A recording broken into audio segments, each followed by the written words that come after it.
Yo, yo, yo, what's going on? Happy Friday. Happy Friday. Happy Friday, everyone. My name is Justin Moore. I'm the founder of Creator Wizard, where I teach you how to find and negotiate your dream sponsorships. Back for another live stream today. Excited to be here. Today, we're going to be talking about why I believe that 99% of creators shouldn't hire managers. And here's why. I think I've entered my villain era, guys. This is Justin season 3. The arc is like getting pretty interesting here. The writers, I don't know what the writers had, going on this season, but yeah, they're feeling. They say, we need to inject a little bit more tea into this season. No, but in all seriousness, like I have felt this way for a really long time, and I have not been as vocal about why I feel this way. Candidly, because I have a lot of friends in this industry who are managers, right? And I want to preface this by saying that there are a lot of good managers out there. In fact, I know a few who I consider close friends. And just to give you a little behind the scenes of like before I decided to kind of go a little bit harder in the paint on this topic, which I really fundamentally believe, I actually called up a few of my friends and I was like, look, I'm going to start talking about this subject more because I feel really compelled to share it. But I just want you to know, I love and appreciate you. I value what you contribute to the ecosystem and all that stuff too. But I'm going to start talking about this more because it's something that I really do truly feel. So before we dive into it, let me know where you're tuning in from in the chat. We've got Chanel from Growth in Reverse. What's going on, Chanel? We've got Kaylee. We've got Katricia Rose. What's going on, Katricia? Good to see you here. Let me pull up the IG chat and see who's tuning in on IG. Let's see here. Let's see if my IG, there it is. It's working.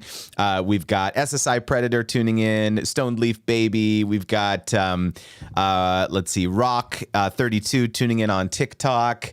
Good to see y'all here. All right. So, as you know, I'm going to talk a little bit about this topic, and then I'm going to do a Q&A closer to the end around sponsorships and brand deal negotiation strategies. So definitely ask away. Any questions that you have, drop it in the chat for sure. We've got Keeping It Rizza tuning in from Ontario. Keeping It Rizza is a member of our Brand Deal Wizard program. So great to see you here, as well as Amanda Silber. All right. So, Kayla in TikTok says, "You're the GOAT." Boom. There we go. Let's got some sound effects going. Thank you, Kayla. I appreciate that very much. All right. So 99% of creators should not hire managers because the financial incentives are misaligned. Here's what I believe. This is specifically when the only way a manager eats is if they are getting their 20% cut of a sponsorship, right? Even if they promise you, I have your best interests at heart, it's almost certain that there will be deals that they'll tell you to take that maybe that's not in your best interest, right? And this has happened many times when I ran an influencer agency for many years.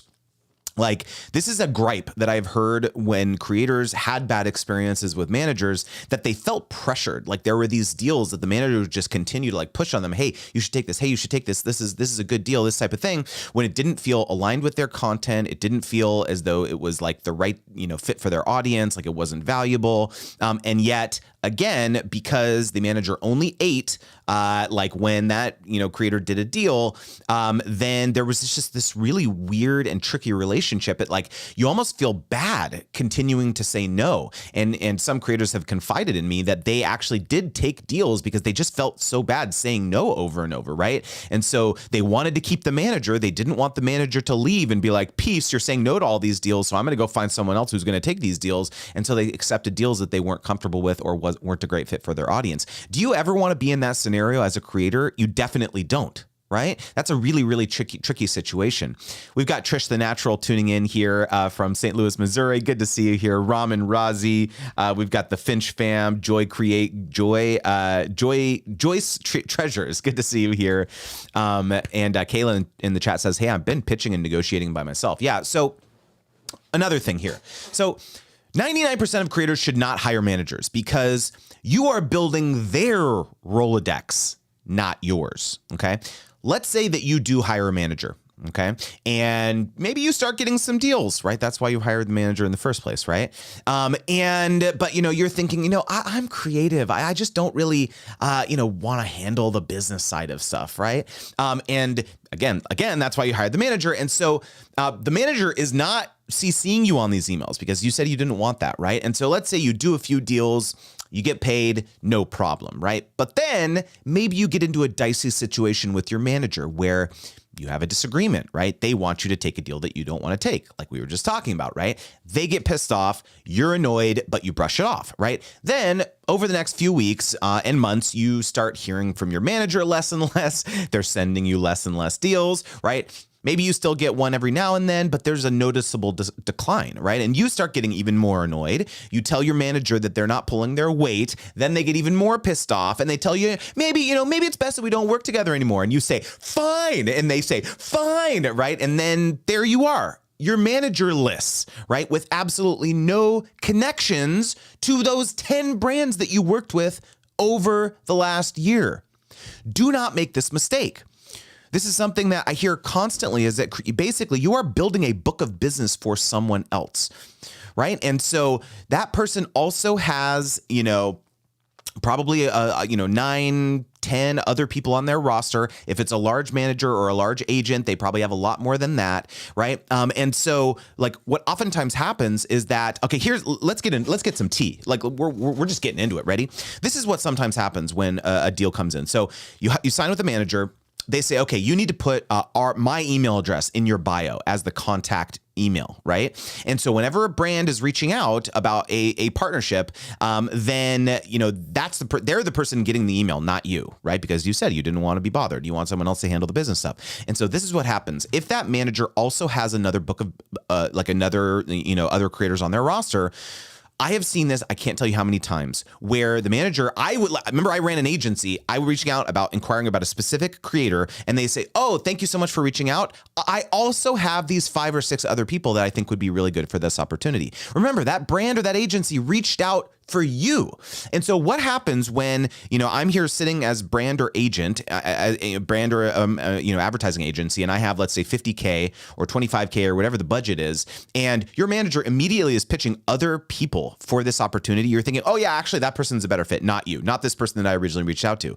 So that manager just took business away from you. But the manager doesn't care because they're still getting paid. They're still getting their 20% on that deal from another creator, someone else on their roster. This happens all the time. I see it happen all the time, and it's super shady. And oftentimes, if you're not the one being CC'd on this email, you have no idea this is happening, right?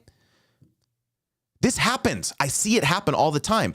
Again, there are some managers who have ethics and who don't do this, but I've seen this happen a lot, okay? Because again, the financial incentives are misaligned, okay? 99% of creators shouldn't hire managers because you don't know how they're representing you in the market. When I ran an influencer marketing agency, again, I worked with managers all the time because I had to. And let me tell you that there are a lot of managers who are not nice people. Okay, they aren't very kind. They have a gatekeeper complex, right? When there were time-sensitive edits or insights that we needed from the creators, from the talent that they manage, sometimes it would take days to get a response, right? I've had managers cuss me out. And what do you think happens in those scenarios? Do you think brands and agencies want to work with those creators anymore that they represent, right? They may be perfectly nice people, but because their management are a nightmare to deal with, well, that creator gets put on a list of do not work with this person under any circumstance, right? These lists exist. Believe me, right? So you do not want to find yourself on one of these lists. And so the sad truth of this whole thing is that I think a lot of creators have no idea that their managers are insane. I've even wanted to reach out directly to creators sometimes and say, look, do you have any idea how your manager is making you look? They're causing you to lose business. But there's really no upside for me to do that. So long story short, you have to know who you are hiring. I have a specific story to share here that I was working with a creator's manager one time, and this was like, we did this deal. It was a nightmare, like I just described, and stopped. Basically, the brand is the one that our client is the one who said, I don't ever want to work with that creator anymore. the creator caught wind that their manager was misrepresenting them in the market or not reflecting, them well in terms of professionalism, all that stuff. So they got rid of the manager, but the brand still had that PTSD. The brand still had that mental trauma from that relationship. And this was like a really big brand, right? And so the creator tried to mend ties. They tried to reach out. They tried to find ways in which to like mend that relationship. And the brand was just like, thanks, but no thanks. They didn't ever, basically they decided that they didn't ever want to work with that creator again. And so like this could have permanent damage on your brand if you have people out there in the market who are misrepresenting you. Okay. So like this stuff is really, really critical to understand. Okay. Let's see here. So let me take a quick swig here. So you could tell I'm like getting passionate already. We're only like a few minutes in and I'm already like out of breath. We got Smiley Meals tuning in as well. I make that. Ramen Ratzi. Yeah, good to see y'all here. All right, let's dive right back into the tea. Ready?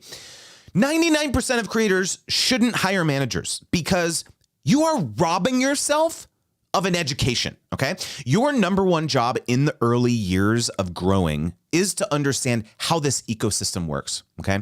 How do all the pieces fit together? Especially when you start interacting with brands and partners, what are the things that they find most valuable? In my experience, when you work with a manager or an agent as a creator, the number one priority is deal volume, which often translates into you becoming just another talent on their roster, another commodity for the brand or the agency whose only value is getting a lot of views or downloads, right? But when you are the one who has a direct connection with that brand, you're going to start to realize that there are a lot of opportunities that you can identify of how you can help them achieve results that may not conform to a standard brand deal. Right? Maybe it's helping them think through their social media strategy, right? Maybe it's connecting them with other creators that would be a good fit for them to partner with. Maybe it's offering to do a simple little value add post that wasn't required in the agreement, right? And so your top priority should be getting yourself an in the trenches education of how your business model is going to work and be sustainable. I think not a lot of creators think enough about this is what is the product that I am selling? Right? If you're an owned platform creator, which is like a podcaster, course creator, newsletter operator, blogger, a lot of those folks, have direct monetization products in their portfolio, right? They have courses, they have digital products, they have, fan funding, they have things like that where it's a little bit more obvious that you're having a sales conversation with your audience, right? And so they're thinking about, okay, what are my different revenue models? But if you are a social media creator, right, where the only way in which you're deriving income is indirect monetization, which is AdSense if you're a YouTuber or sponsorships if you're right, because that is your product. Your product is indirect monetization via partnerships, right? And so if you don't understand how this works, that is your primary income driver, right? As a creator, one of the primary income drivers. And so your top priority is figuring out, how does this stuff work? How do all the pieces fit together? Who are all the players? I need to start developing my own Rolodex, my own relationships, because this is a relationship game, especially when it comes to working with brands and partners, right? So if you are not owning that knowledge, first party knowledge, if you don't have a CRM, a customer relationship management database where you're establishing these connections and owning those connections, what are you doing? What on earth are you doing? You are building a business here that you don't want to flame out in 2, 3, 4 years, do you? No, you want to build something for the long haul. Okay. Do you see how I'm getting super passionate about this? I'm not going to apologize because this is just something I really truly believe.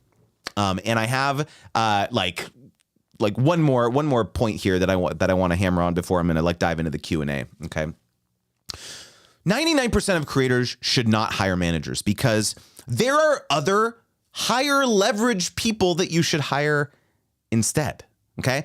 Most of the time, I think when creators think that they need a manager, they probably just need a virtual assistant or a video editor or a social media manager or a graphic designer. Right. And so my challenge for you is one entire day, I want you to write down in, let's say, 15-minute intervals, what are you doing as a creator? What is taking up all of your time? If more than 20% of your time is spent on something that is not in your zone of genius, which is like something that others could capably take off your plate, that should be your number one focus, is figuring out how I can delegate this. And the objection that I hear constantly on this point is no one can do it like I do, right? This is the special sauce, my editing or whatever it is, which is absolute BS. I guarantee you that there is someone out there on this planet who is a better editor than you, right? Or who can respond to emails more professionally, and in a more timely manner than you, right? And so let me tell you this point blank, okay? That if your attitude about this whole thing is that, I just want to focus on the creative stuff, right? And let someone else handle all the other details. Well, then this is always just going to be a hobby for you. Let me say that again. If you think I just want to handle the creative stuff because that's what I love doing the most, it's always just going to be a hobby for you. But on the other hand, if you want to have a long-term career doing this stuff, start taking ownership over this asset that you created. Okay? Raman Razi says, I love your passion and tough love. Massively beneficial exercise. Yes, so true, says LinkedIn user. I can't see who it is. It doesn't tell me who it is on Restream. So LinkedIn user, you're going to have to tell me who you are. Good to see you here, though. Lola says, true. Good to see you here. We've got John G. We've got 1,000 Faces tuning in. What's going on? Emma Christine Johnson, Leah, our home school sis.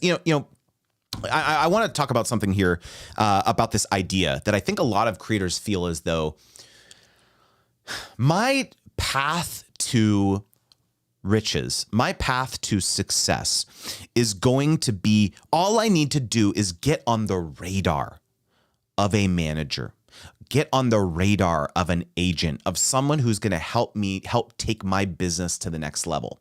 This is what a lot of people think, that's their goal. If only I could round the corner, if only I could get to that next level, only I could get to that point where someone will see me, someone will see that I have a lot of potential, right? This is what a lot of creators think. And let me tell you that almost never, there's almost never going to be a person who is going to be the magic silver bullet, the ticket to success for you. You know who that person is going to be? It's going to be you. You're going to be the one. No one is ever going to care about this as much as you do. Because this is your baby. You built it.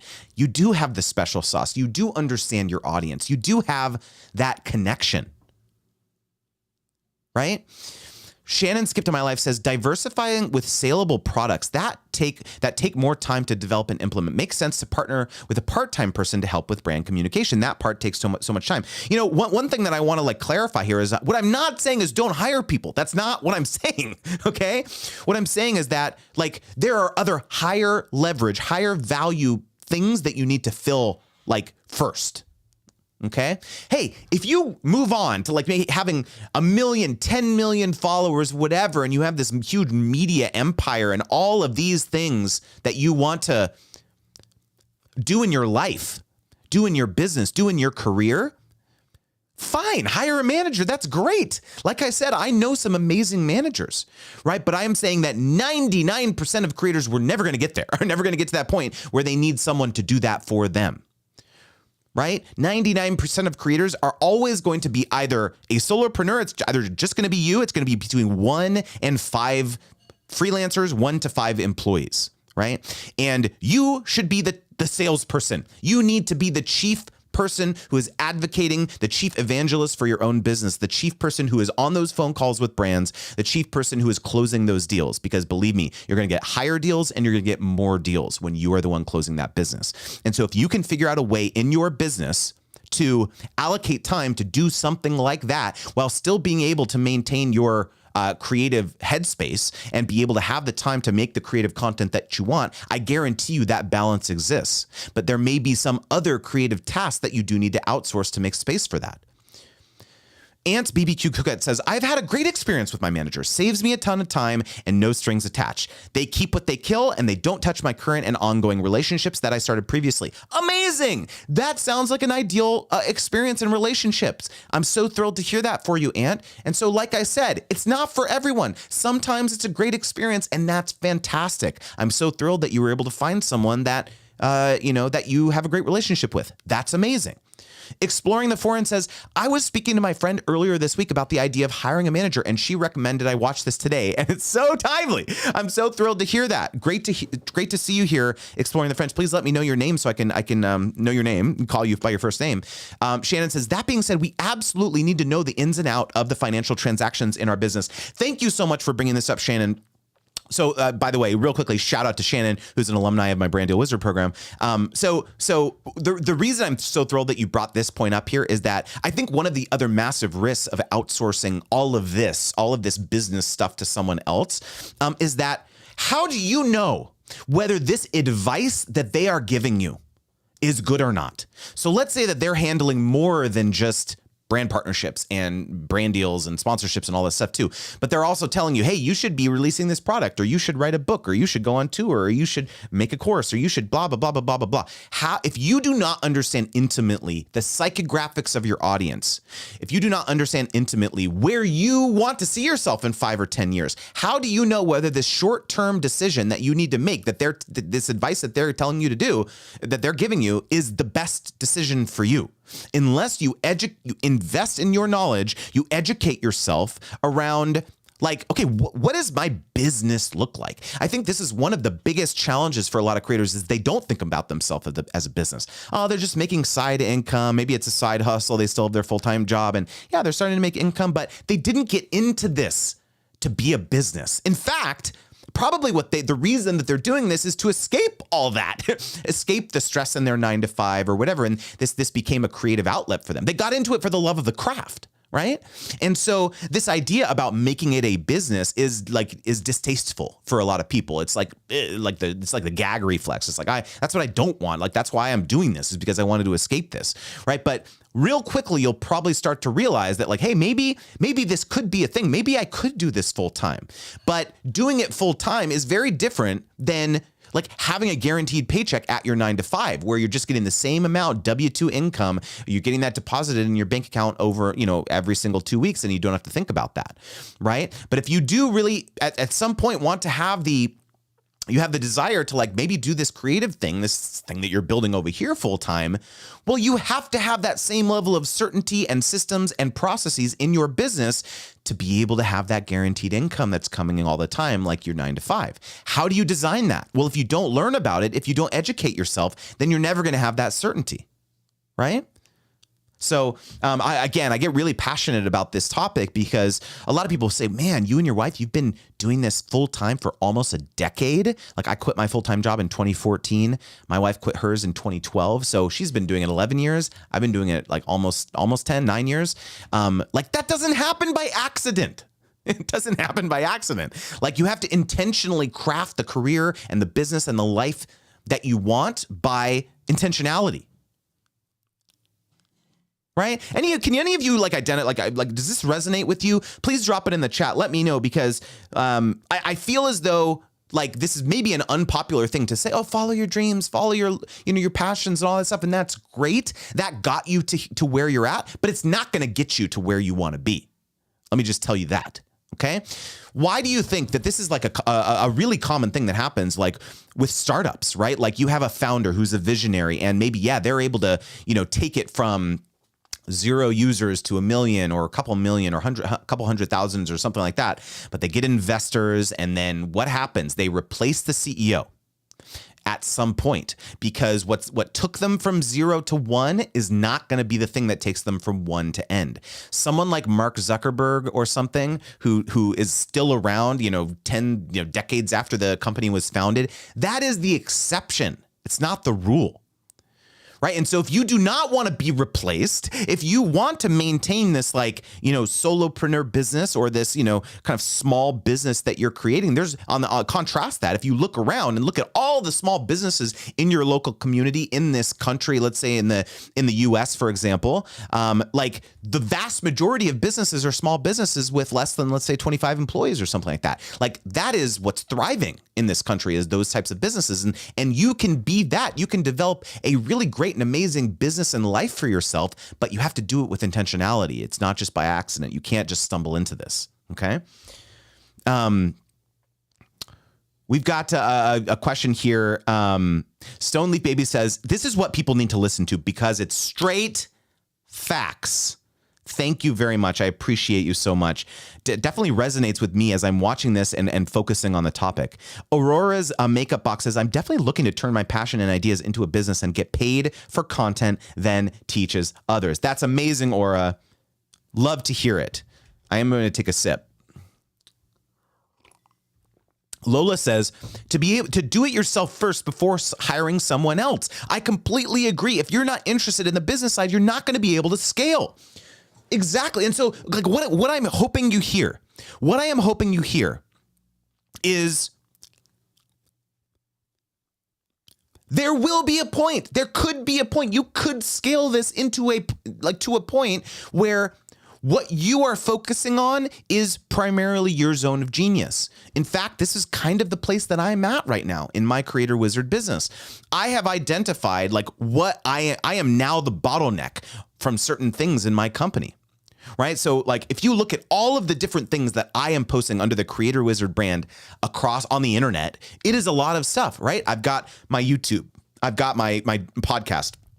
I've got my newsletter that's doing multiple times a week. I've got my social media. Right. I have my private community, right? So that there's a lot of different, I'm doing the live streams every week. There's a lot of different content that I am posting on a daily and weekly basis. And I, to date, have been the absolute bottleneck for all of this, right? And that is not like, I can't be that person forever. I can't be that person because it's going to prevent me from having the impact that I want to have. If my North Star is helping creators big and small land 1 million sponsorships by 2032, which it is, I can't play small. I can't just do that by myself. I can't be the one like posting that, all the captions and doing that stuff on social media.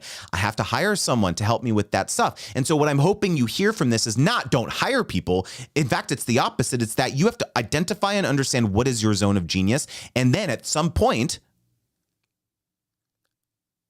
you can delegate that to other people. And so what I'm most excited about is like, how do I like develop a role for myself in this business where I'm only doing the stuff that are going to have the higher leverage activities. The highest leverage for me is really, I think, creating content. This is my zone of genius, being on here with y'all, creating content, doing YouTube videos, like writing. Those are the things that I think are going to like having like thought leadership, like writing and like thinking about things and like putting out a piece like this. Why I think 99% of creators shouldn't hire managers, right? Like that is my zone of genius. And like all the other aspects of the business from like, the operational complexities of running the course and my all my sponsorships with newsletters and like the day-to-day, like making sure that we're like doing all of these things and connecting the pipes behind the scenes and all that stuff. Like that's not my zone of genius. I should not be doing this.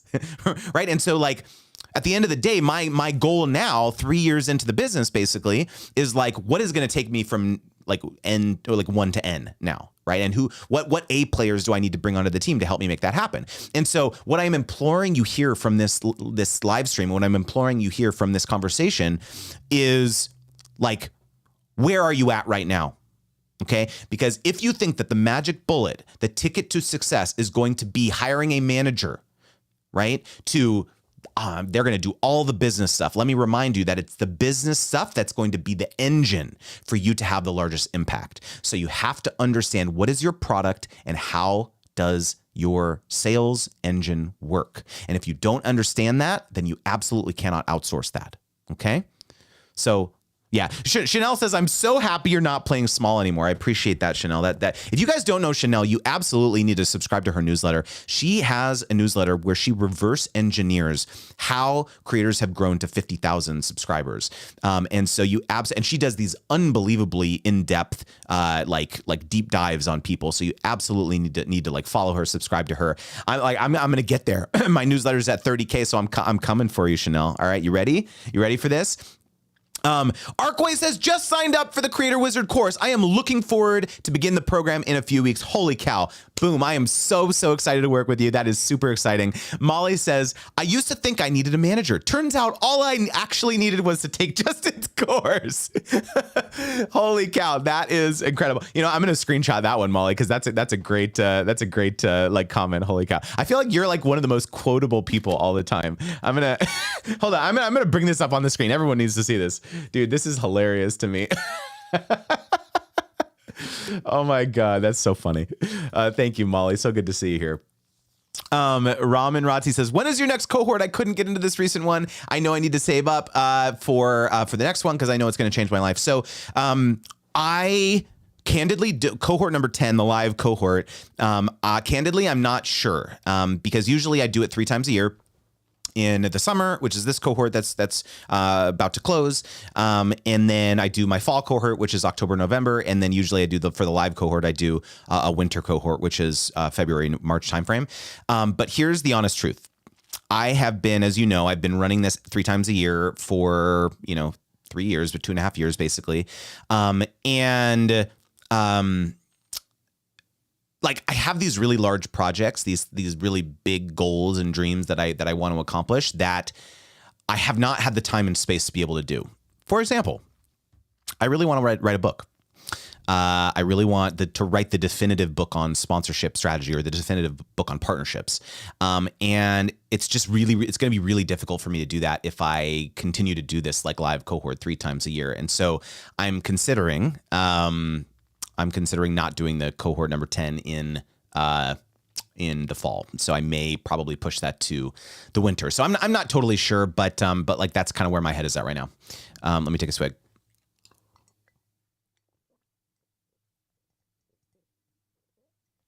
Shannon says, can you give us Chanel's sign up, please? By the way, I am at 32K subs now. What is I think it's called your newsletter sign up. Her newsletter sign up is called Growth in Reverse. So just Google Growth in Reverse and you should be able to find her because I don't think we can like put URLs in there.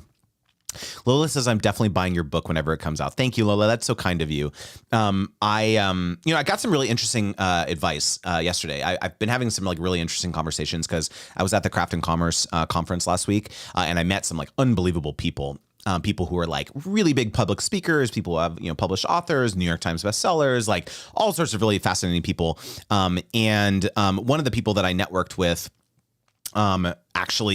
is, so to clarify, the person I had the call with, this like interesting nugget, wasn't at the conference, but I did network with them previously. And the call that I had, so this person's like primary product, we're talking about products here. Their primary products is that they're a public speaker. That is that's what they make their money on, is going to corporations and businesses and brands and conferences. And like, they're a keynote speaker. Like they get paid to do that and they get paid big money to do that, but they're also an author. And so I was like kind of asking like, how does this work? Like, tell me about like the public speaking circuit and like, how do you make an income, a livelihood, like doing this type of thing?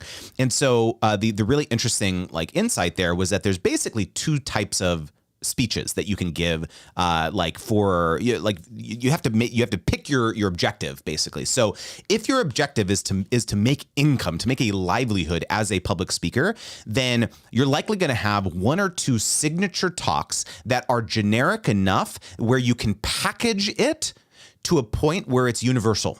Right. So you can speak to the HVAC association and you can speak to the landscaping association and you can speak at this conference on marketing and you can speak at blah, blah, blah, blah, blah. And you just kind of package it to a point where it's like it resonates with has universal resonance. So that's one approach. And then usually you have a book or something like that. Right. And the other approach is the more niche approach. Right. Which is really the path that I've taken, is you say, hey, I'm going to make a niche talk, but the downstream implication of that is lead generation, right? For maybe it's my book or my coaching or my courses or other products, physical products, whatever it is. Like that's the model. It's like I'm going to give more of a niche speech. And so like when I heard that and it really hit me, I was like, oh, okay. Because previous to this, I was thinking like, man, maybe like I really like doing public speaking. Like I could see myself doing this and going around and doing all this stuff. But the more I thought about it, the more I was like, I actually want to have as big of an impact as possible. And the way in which I think I can do that is through my course and through my coaching and stuff like that. And so it probably makes the most sense to have like my book, first of all, be more niche, as well as like my talks and stuff like that. So it's just like really interesting that you have to think about this intentionally. It's not like you just go in and start talking and like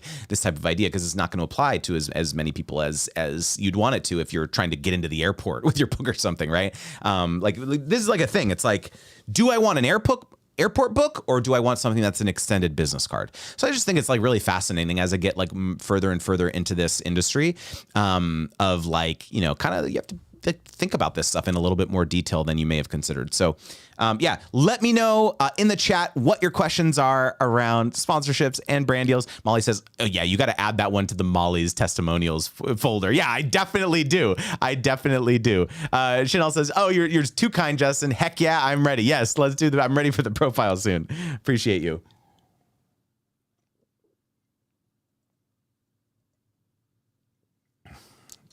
All right, one thing I'm very excited about, y'all, is a couple things.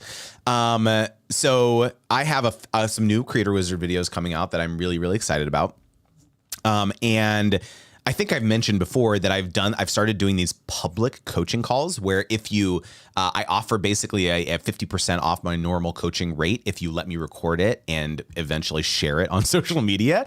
And so I've done 2 of these so far, and they've been amazing. And so I think probably later today I'm going to film the. Well, I've already recorded the interviews. I did it. I recorded it.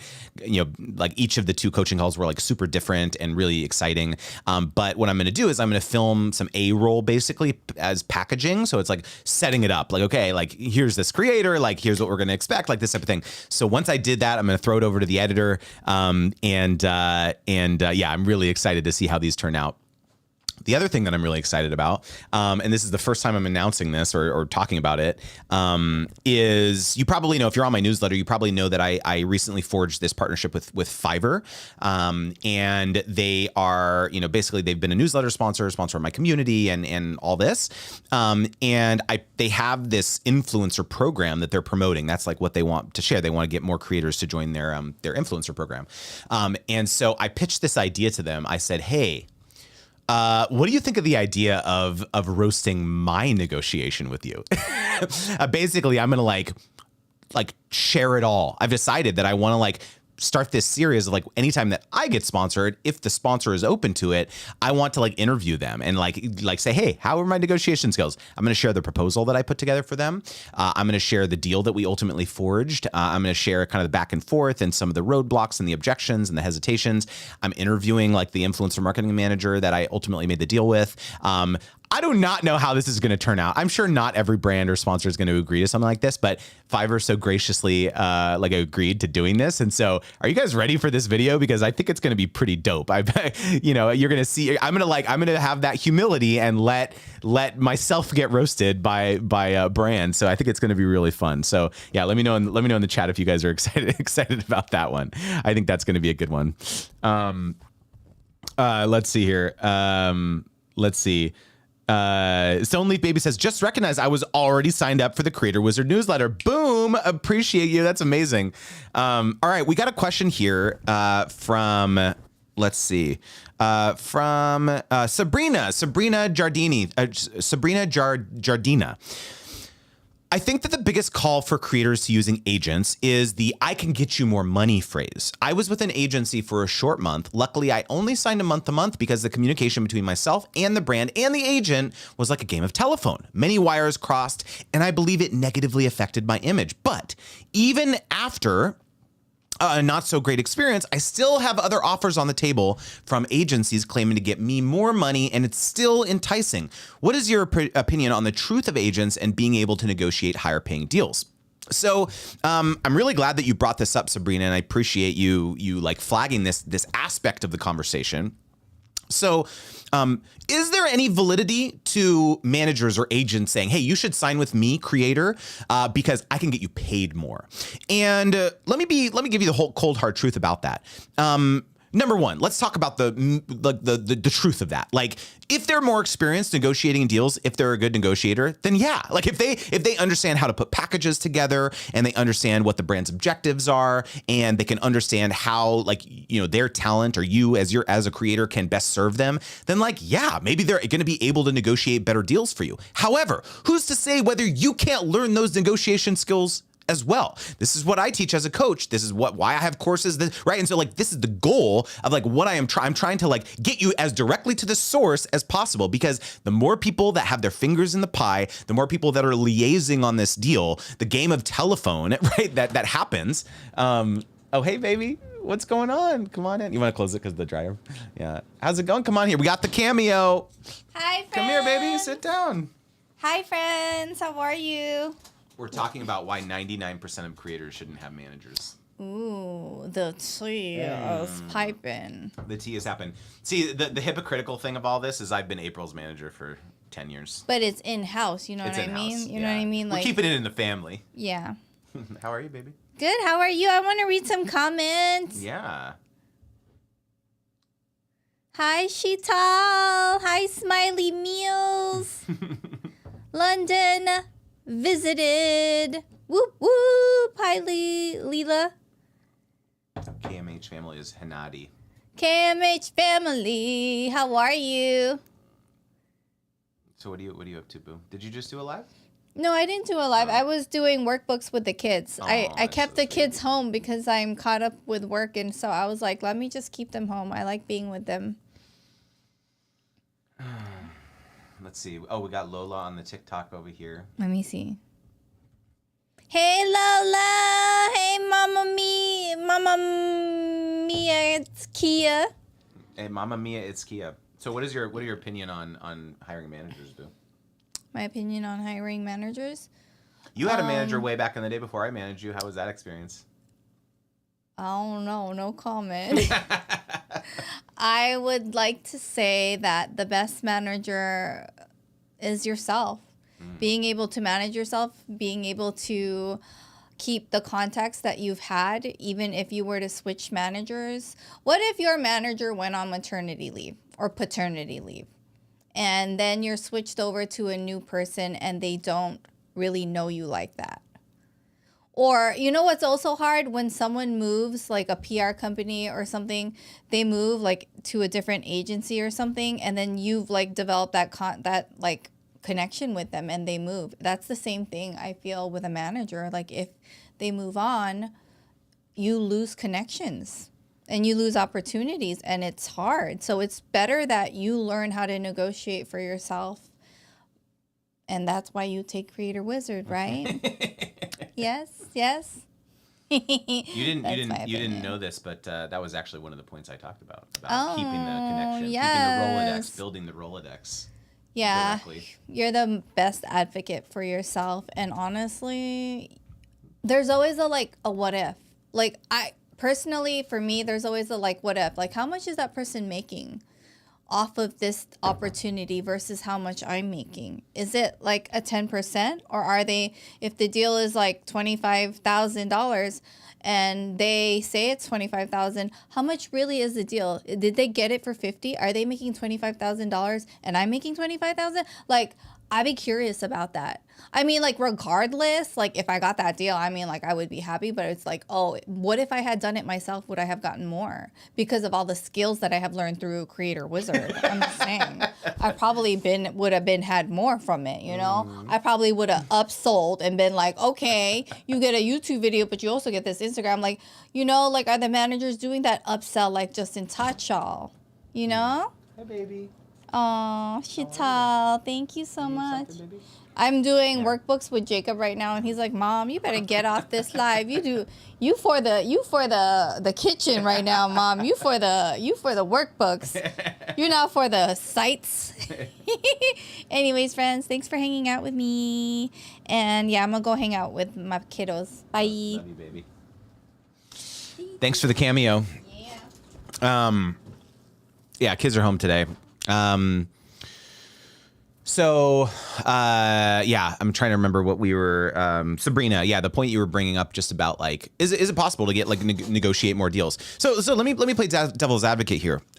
If your manager is very well connected, maybe in a particular industry or a particular niche, and they know all the brands, they know all the, like marketing folks at the different corporate executives at the different brands, and they can just call those people up. Maybe it's a high level agent or a high level manager or something in Europe. Maybe you are a high level, creator and you've got lots and lots of followers or influence or whatever.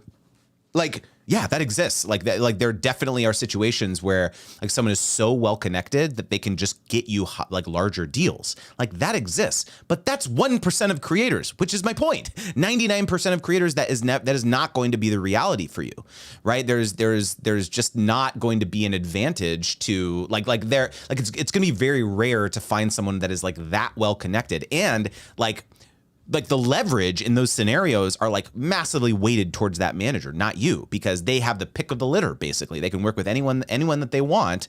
And if there's a point in the future where you're not serving their interests or serving their needs or making them the money that they want, there's probably other people out there that they can replace you with. Like cold truth of it, right? This is like a pretty cold game. Like I ran an agency for many years. I interacted with basically everyone on every side of this scenario. Thousands of creators, hundreds and hundreds of brands. I worked with tons of managers and agents and all this stuff too. And I've seen it all right? So like, I understand how this stuff works. And it really, really, really is it's like a cold game. And so the only person that's ever going to be your own advocate is yourself. We got Peter Holland tuning in on LinkedIn, says your title. Yes. 99% of creators shouldn't hire managers. Oh my goodness. Okay. We got Peter dropping some gems in here. Peter is an OG creator. So if there's anyone that knows about this, it's him. He's dropping some more. Number 1, cost. Number 2, loss of control. Number 3, dependency, right? Yeah. Like there is just number 4, mismatched priorities. You didn't even know this, Peter. You're just jumping into this live now, but this is like almost verbatim of like the things that I talked about at the top of the live stream, right? Is like all of these like truths, all of these truisms, right?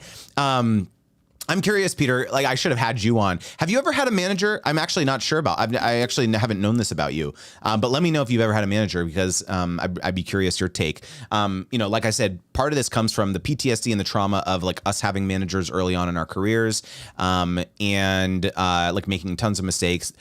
Managers making a bunch of mistakes on our like in our name that sullied our reputation from a handful of brands before we severed that relationship, etc. It's just like because I understand it's really difficult because as a creator, if you're just coming up, you're learning this industry, you don't know what you don't know, and so you think, oh, let me just hire someone who like has been around, right? That makes sense. It kind of makes sense, right? But it's like because of the misaligned incentives, because of the the deprivation of education that you are impacting upon yourself, you are never going to learn this stuff if you're always outsourcing it to someone else. Hanadi says, yes, I totally agree. After taking Justin's course, the knowledge and skills that I gained, I am able to lock down numerous sponsorships. I feel like others wouldn't be as committed as we would with a manager. I mean, that one's going in the testimonials folder as well. You and Molly are like testimonial generators. Like this is crazy. My gosh, Hanadi, that's amazing. I'm so happy to feel as though you have been that impacted by the program. Peter says, Sony tried to force me to have one. Holy cow. The tea is piping. Man, that didn't go too well because I was very much into more of a partnership relationship, which Sony and the manager didn't really like. Those antiquated authorities, they don't like creators and musicians taking control. Ooh, man, love you, dude. Keep it up. Very important. Appreciate that, Peter. Yeah, what I said at the top is that I actually called prior to like doing this and saying this. I called up like some of my manager friends and I basically gave them a heads up. I was like, dude, I'm about to do this. I know I'm going to make some enemies. I know a lot of people like this is a reality is like a really tough decision of like why I started to talk about this is that I've actually had quite a few managers go through my course as well. And I thought to myself, like, should I really do this? Should I really say this? Because I do feel my program is very valuable for managers if you want to learn the nuts and bolts of like working with brands and partnerships and all that stuff. But like, I felt as though this was too important not to talk about. And so it was like, man, it's like, can anyone identify with this? Whatever your business is, whatever your niche is, like there's certain things that you like believe and you want to say, but you're scared to say publicly, either because you don't feel like you have the expertise to share it, or you feel like you're going to make enemies. This is how I've felt about this topic for several years. But I just got to this point where I just felt like I just have to say this because I just feel so compelled. You could probably feel the passion in my voice when I talk about this because this is something that I really fundamentally believe. And again, like there's lots and lots of people who are great managers, and I'm not trying to other them. I'm not trying to make enemies. I'm really not trying to do this, but I really truly believe like those are the people who are serving just the 1% of creators.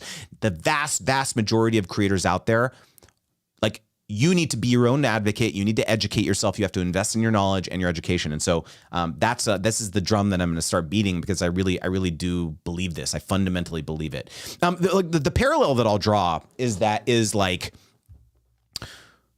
actually Logan and Erica, hold on. Congratulations to the newlyweds in the TikTok chat. What is going on? They just got married. I'm so proud of, like, so happy for both of you. Man, that's like super exciting. Let me know how the wedding was. I'm super curious. Like, are you on your honeymoon right now? Please let me know. So good to see you here. Like this is something that I want to share around this topic.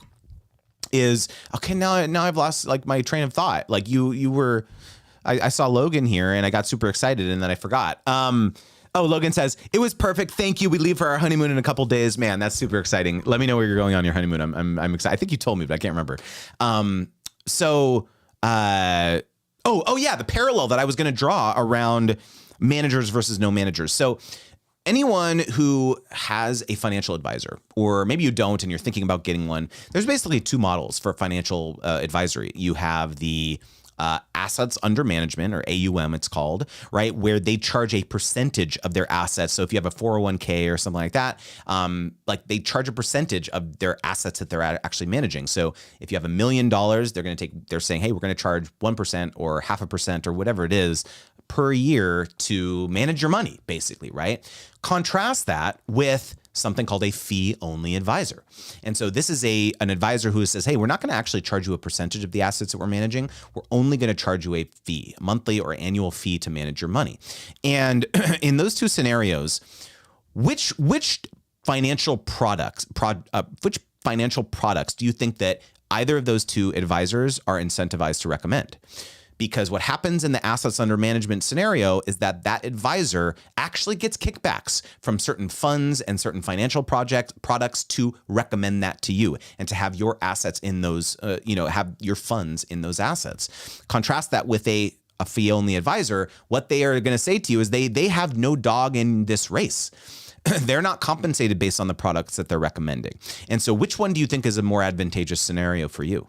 And so this is the parallel that I want to draw with a manager versus no manager. In fact, I believe that I have created a better model. Like this is the ultimate conclusion of like why I believe that sponsorship coaching is so much more of a compelling model. And this education that I'm trying to provide is that I literally have no dog in this race. If you hire me for a 1-hour coaching call or you take my course or whatever, I'm not receiving a percentage of this deal. I will equally tell you that this deal sucks as it does like, hey, this is a great deal. You should take it, right? I'm going to equally tell you those two different scenarios, right? And so I believe that this model needs to be adopted in this space, whether it's pure education for yourself or, hey, if you want to, I do have an ongoing coaching model. I do have an ongoing coaching offer where my model is, hey, you pay me $1,000 a month, my team, it's not just me anymore. And every Tuesday and Thursday, you can ask our team asynchronously for help with your ongoing negotiation. So, hey, this brand reached out to me and they're asking for my rates and my pricing and my, packages and all that stuff, what do I say back to them, right? That is the model that I am like offering, right? And I understand it's not for everyone, but if you're a creator who is making over 6 figures or multi 6 figures, instead of hiring a manager, you can hire us as your asynchronous coach in your pocket. And you pay us 12 grand for the year or 10 grand for the year. Actually, if you pay for a year. And like, that's just there have been a lot of creators who like have decided to make that investment. Like we have several creators doing that now with the ongoing coaching. And so again, like I believe I have a better offer. I believe that objective advice is the incentives are better aligned. And that's my perspective on this whole thing. Logan said, "Oh, you're going to Japan." P.S. I agree. Managers did not do well for me. Yeah, Logan has some stories to share there. That's really, really interesting. In fact, if I hope you're okay with me sharing this, Logan, but like Logan took my course. And then he ultimately said, you know what, I think it would be good to have someone like manage my emails and manage these negotiations. And he ultimately made that choice and hired an agent, tried working with multiple different people, and it ultimately didn't work out. And he reverted back to doing it himself. So he had this feedback from me that like the things that I learned in your program and doing coaching and all that stuff, like made me realize that I am like way more proficient at negotiating than any of these other managers or agents because they don't have the holistic skill set, or they don't have they're not like really who is going to be the primary advocate for you? It's you, no one else. Right. And so I think that's like a really, really important distinction there. Peter says in the chat,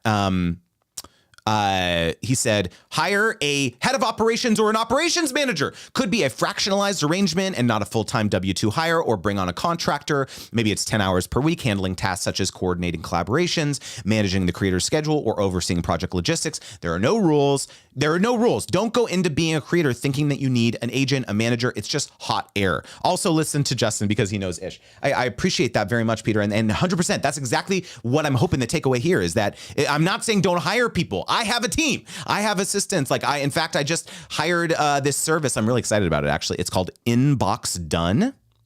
It's a new service that I'm trying where they give you it's like fractionalized email and calendar support, where they work with other clients, but this is all they specialize in is email and calendar management. And so I'm really, really excited. I'm very bullish on this model because the person who created it used to be a coach, used to be a course creator. And so he kind of devised this this product for someone like me, where there's a blur between, personal, it's like a personal brand, right? Blur between the personal email, the business email. It's all kind of the same. There's leads coming in from all different social media and email and all this stuff too, because of the nature of my business. And I believe like this is very much how creators are. And so I think I'm really excited for it. It's going to take maybe a month or two to get onboarded, but yeah, I'm pretty excited about that. But again, the goal, the point is that I'm taking my own advice. Like I have a team, I'm growing this thing, but it's like the core engine of my business, which is like the products that I'm selling in my wife and I's business is sponsorships. That's the primary way in which we drive income from that business. But then in the other side of the business, like I am the one running it all. Like I am figuring out, okay, who do I need to bring in to kind of like run point on the operational aspects so that I can get back to my zone of genius, which I just mentioned is like thought leadership, like creating content, like figuring out how to be a more effective teacher, like an educator, all those things. Those are the things that are like my zone of genius. And I need to like focus on those things. Right. And all these other like minutia. By the way, I want to like flag something here, which I think that there is like a guilt associated with like offloading certain menial tasks to certain people. You think like, oh, it's like, that's not nice to like have to, make someone like read my emails, manage my inbox, manage my calendar, manage my podcast appearance, logistics, and all that stuff. Like, oh man, I don't like really want to like offload that to someone. Like, no, like there are lots of people who like, that's their zone of genius. They love doing that thing. Like Peter was saying, like a head of operations or an operations manager, or, they're sometimes called an integrator, or even just pure administrative stuff. Like there's lots of people who love that. Like that's what they prefer, being behind the scenes and doing the kind of nitty gritty details. Like that's what they love. And so in fact, you are depriving someone else of their zone of genius by not doing that. And so I think it's just like if you need some permission of like, hey, you know what, it's actually okay. Maybe it's okay if I delegate this to someone else. Like that doesn't make me a lesser person or a lesser creator or something like that. Then that's maybe okay. I have a book recommendation if anyone's like interested in going deeper on this topic. I just finished it. It's called Buy Back Your Time. It's by Dan Martell.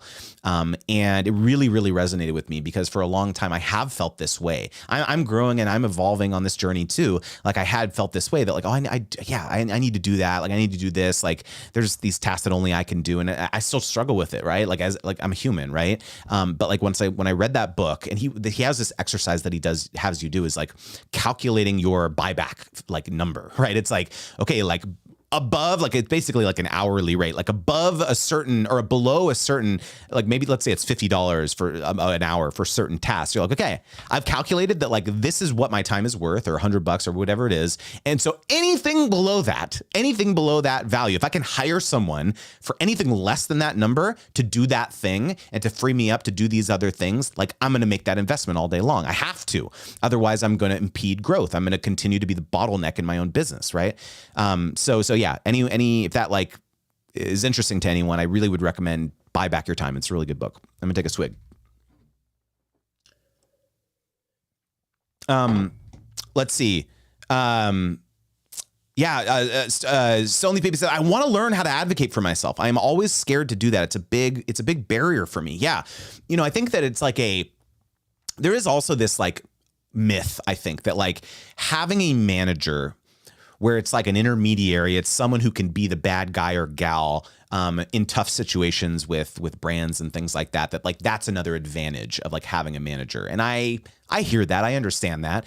In fact, some people have gone to the extent of like creating a fake identity, a fake email address, and pretending to be their own manager and being like, oh, I'm getting like more deals, or I'm getting like more lucrative deals when I like pretend to be someone else. And like, I get that. I understand that that's like a tactic that people use. I'm always very uncomfortable with like deception in that regard.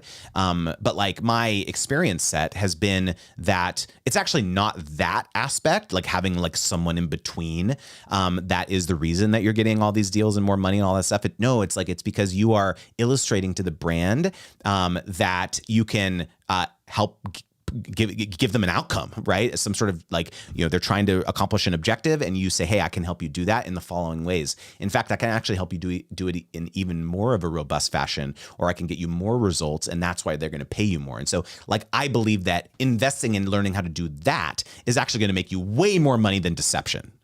Right. And so like, I think that's like a really important like unlock is like, hey, like I can actually learn how to make more money advocating for myself. I don't have to pretend to have a manager or anything like that. There's these other higher leverage and higher value skills that I can learn, such as negotiation, such as, deal execution with aplomb. Like, those are the things, such as, providing analyses, right? Post-campaign reporting, qualitative, quantitative data on like how this campaign was a success. Like learning how to do that stuff is going to be a much higher ROI activity than like deception, pretending to be your own manager, et cetera. I do want to just like quickly mention that cohort number 9 of my Brand Deal Wizard course is closing enrollment on Sunday. So if any of this stuff that we've been talking about throughout this entire thing about advocating for yourself and learning how to negotiate and learning how to pitch and get on the radar of brands and all this stuff. I'm like, it's such a terrible salesperson. I should have like been plugging this throughout the entire live stream, but of course I didn't. If any of this stuff is interesting to you and you really would value, figuring out how to learn this stuff and invest in your knowledge, I would definitely recommend checking out my Brand Deal Wizard program. Enrollment is capped at 50, and we're definitely like a lot of the seats are filling. And so if you are interested in finding out more information, you can just go to branddealwizard.com. I'm going to actually drop it in the chat here. So I think it'll make it clickable. Let's see what happens. Branddealwizard.com. There we go. So yeah, would love to work with each and every one of you. The creators that have already enrolled are like incredible. People are already introducing themselves and asking questions and all that stuff. The first live class is on Tuesday at 3 p.m. Pacific, 6 p.m. Eastern. A lot of people ask like, hey, I have schedule conflicts. It's hard for me to show up live on calls and so on. And so, yeah, you can absolutely, we post the replays within 24 hours. We have, of every session. So we've got the live sessions with me. We've got guest sessions. We've got some amazing guest experts coming in from agencies and people who have worked with with brands before, and how to like manage your finances as a creator, all this stuff. We've got some great experts. We have office hours from Dee. Those of you guys who know Dee, she is our community manager. She's a previous alumni of the program. And so she runs all the office hours, which are like an awesome opportunity to get like your questions answered in detail. And we have the private community. There's all these bonuses. Like there's just, man, this is going to be absolutely the best cohort we've ever done. So if you want to find out more information about that, go to branddealwizard.com. Again, and enrollment ends on Sunday at midnight. So anyways, thank you so much for tuning in to this live stream. I appreciate each and every one of you. And as I always say, regardless of whether you choose to, invest in my courses or, invest in coaching or whatever, like I really don't care if you ever do that. You don't ever have to pay me for anything. I have so many free resources on YouTube and on my website and, all my newsletter, all that stuff too. So my goal at the end of the day is just to serve you and help you guys be able to turn this craft that you love doing into a career. And like, that really is what fires me up and gets me fulfilled every day. And so I hope there's always going to be, there will always be people who will want to pay me for those things. And so it's always important that I like make that note that like, I'm here to serve you regardless of whether you do decide to pay me it one day. So hope that's helpful. And I hope you guys have a wonderful weekend, and I will see you all on the flip side. Peace.